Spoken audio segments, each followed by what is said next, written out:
আপনি সংস্কার ছাড়াই নির্বাচনের তারিখ ঘোষণা করে দিচ্ছেন। জুলাইতে আমাদের কোনো আপত্তি নেই, জানুয়ারিতে তো আপত্তি নেই, ডিসেম্বরও আমাদের আপত্তি ছিল না, কিন্তু এই সমস্ত বিষয়গুলো শেষ করেই তো নির্বাচনের তারিখ দিতে হবে। তাহলে সংস্কার কোথায় গেল আপনার? সংস্কার ছাড়া নির্বাচন করবেন? হবে না।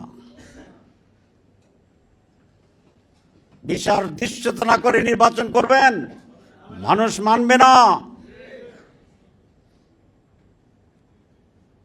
আমি সেই জন্য আর সময় ক্ষেপণ না করে জাতিকে অনিশ্চিতের দিকে ঠেলে না দিয়ে একটা সুস্পষ্ট সিদ্ধান্ত গ্রহণ করার জন্য প্রধান উপদেষ্টাকেও অনতিবিলম্বে ডায়লগ শুরু করার আহ্বান জানাচ্ছি।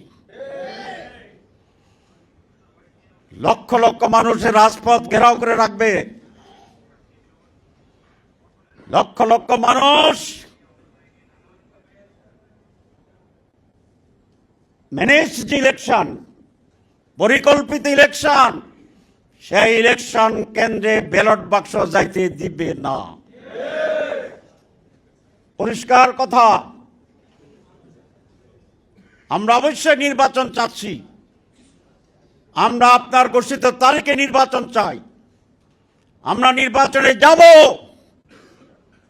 কিন্তু নির্বাচনে যাওয়ার জন্য, নির্বাচনের জন্য যে প্রতিবন্ধকতা, এই প্রতিবন্ধকতা আপনাকে দূর করতে হবে।